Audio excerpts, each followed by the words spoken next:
Raiders. Raiders have the responsibility to hunt demons, obtain treasure, and protect humans.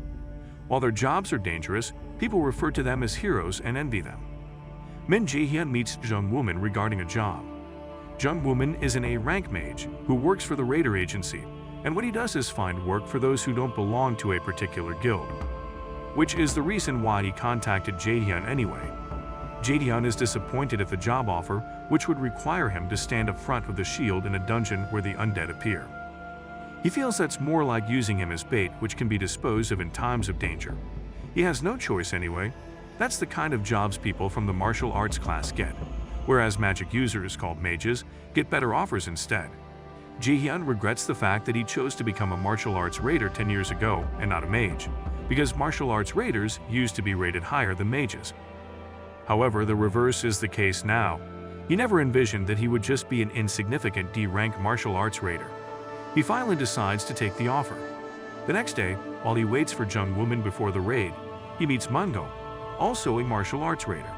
After a while, they are all called to gather at the dungeon entrance, and Jae-hyun checks the picture of himself and his mom, as his norm is before every raid. The raid begins. Jae-hyun and other martial arts raiders stand up front holding their shields against the undead, while the mages throw fireballs at them. After, Manhwa asks Jae-hyun if he got any item drops, then Jae-hyun tries to find out. Suddenly, he discovers that the Acer system is down, which is very unusual. As he wonders what's happening, an unknown voice tells him to follow the light, and he receives a notification that an unknown existence has infiltrated the system. He then begins to see some beams of light, visible only to him. He decides to follow it. As he follows the light, he wonders what's happening to the Acer system, as it has not gone down in the last 17 years, since he became an awakened. The Acer system, what the Asgardian gods are referred to by, is the last line of hope and defense for humankind who are in despair. 20 years ago, in the year referred to as the Year of Disaster, a giant tree grew in the middle of the Pacific Ocean to an immeasurable height. The tree, named Yggdrasil, sprouted in just one morning and grew to cover the sky in just 9 days. On the 9th day, when the tree had fully grown, tragedies suddenly began that terrified the whole world. Monsters killed many, and just as everyone struggled in despair, a small hope was born. The first awakened appeared, a human with divine power. Jae-hyun then arrives at a large door, a treasure gate. Treasure gates are secret rooms with treasure hidden within them, of which an item from there is worth hundreds of millions.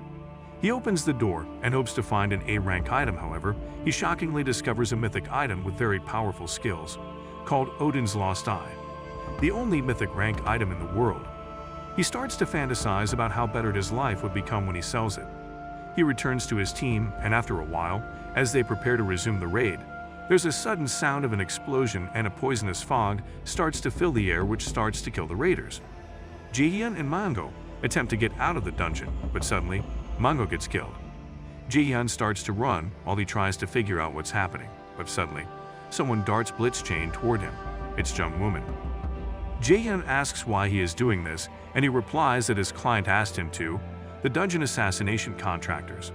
They take advantage of the close quarters of the dungeon and the fact that the law is blind to whatever happens there to murder people. Jae-hyun considers his chance of escaping but sees that there's no way he can. Even as much as he would love to avenge his comrades, he can't take on an A-rank mage, being just a D-rank. Jung Woo-min darts the Blitzchain at him again using his magic, and he barely dodges it. He starts to wonder why Jung Woo-min is targeting him, who's just a D-rank. He soon finds out that it is his father that sent him, following an incident that happened 5 years ago regarding his mother and himself. Jung Woo-min attempts to launch a final attack and kill him, but Jae-hyun equips himself with Odin's Lost Eye, which he avoided earlier, knowing he won't be able to sell it again. His powers begin to rise and get stronger, which shocks Jung Woo-min as he wonders how on earth he got them. Jung Woo-min, quite frightened, quickly launches another Blitzchain, but Jae-hyun scatters the magic and copies it, one of his new abilities. He uses the same magic to attack Jung Woo-min, who then tries his best to evade the attacks but eventually dies. Jae-hyun falls to the ground, almost dying. Then a notification comes up that a new system has been downloaded, and it asks him if he would like to proceed by returning to the past, an opportunity to live again. He accepts it and finds himself in a familiar place. He sees his mom again. It's 11 years back, in the 3rd year of middle school. It still feels like a dream to him. However, in this life, he won't make the mistake of going for martial arts. He become a mage. His mother, not knowing it's her son from the future, is bothered about her son's new attitude and wonders if something is wrong with him. Whereas, Ji-hyun is determined to get stronger to take revenge against his father, Min Seong-ho, an A-rank raider. He begins to complete the quests given to him by his new operating system called the Norner system.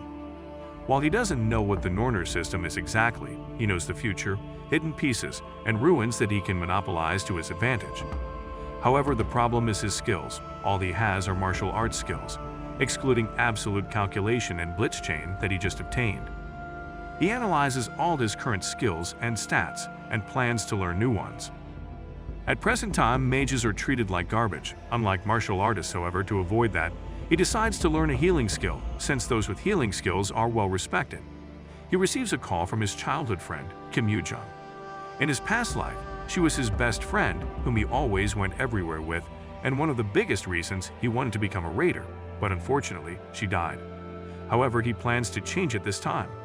She tells him that Saintess Yoo Seon-jun is holding a seminar downtown, and asks him if he wants to go with her, to which he agrees. Meanwhile, the Saintess Yoo Seon-jun is dying gradually as her skill, known as sacrifice, is eating up her life force, and being unable to rest, since there's no other person with a healing skill that matches hers to help her with her duties, she may soon collapse. At the seminar, Saintess gives a speech and tries to convince the awakened to become raiders to change the world. Many are reluctant to become raiders since it's not easy to fight monsters on the front lines. As she speaks, Ji-hyun thinks about the Saintess, who according to his past life will die 2 months from now from a critical disease. After her speech, he leaves Kim Yoo-jung and goes looking for the Saintess.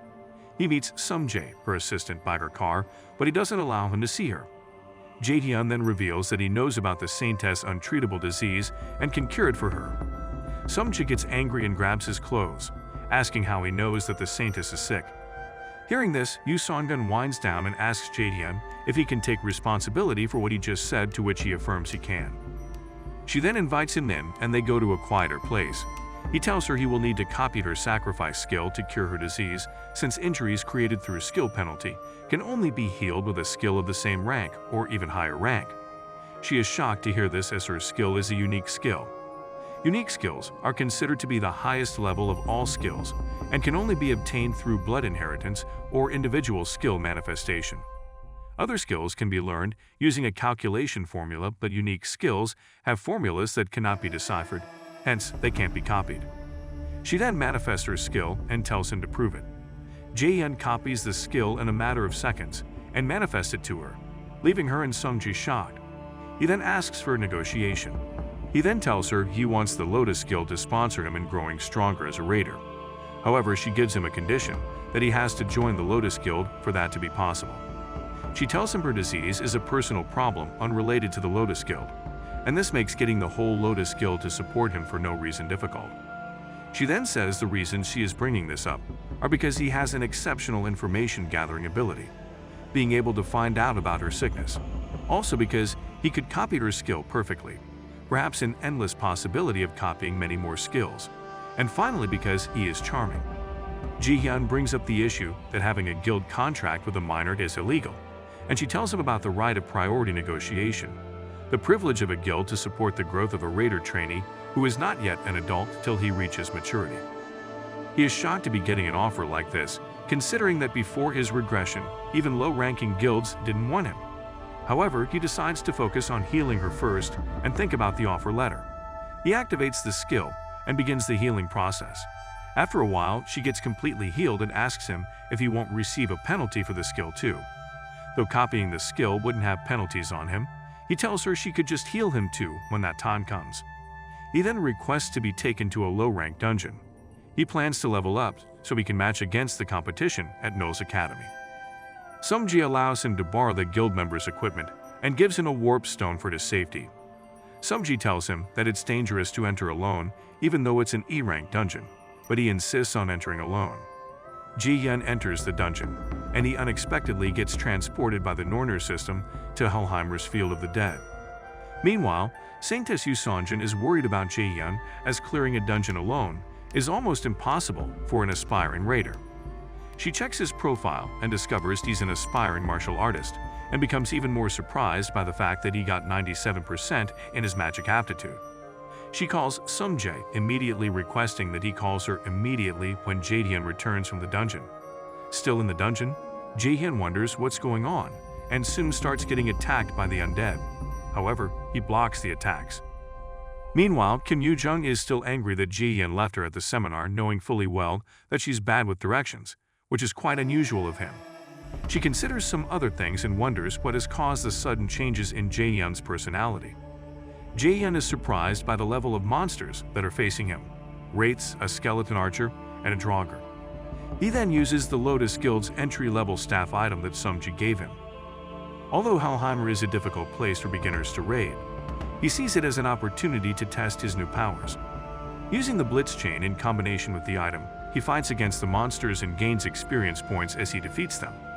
After a while, his item gets broken, and he resorts to using the Sacrifice skill, which changes to the Judgment of Light when used on the undead. He activates the Judgment of Light and completely defeats the monsters, thus leveling up by 1. However, just as he thinks of using the Warp Stone, he senses frightening mana and starts finding it difficult to breathe. He soon discovers that the dungeon's boss, Nightshade, has appeared.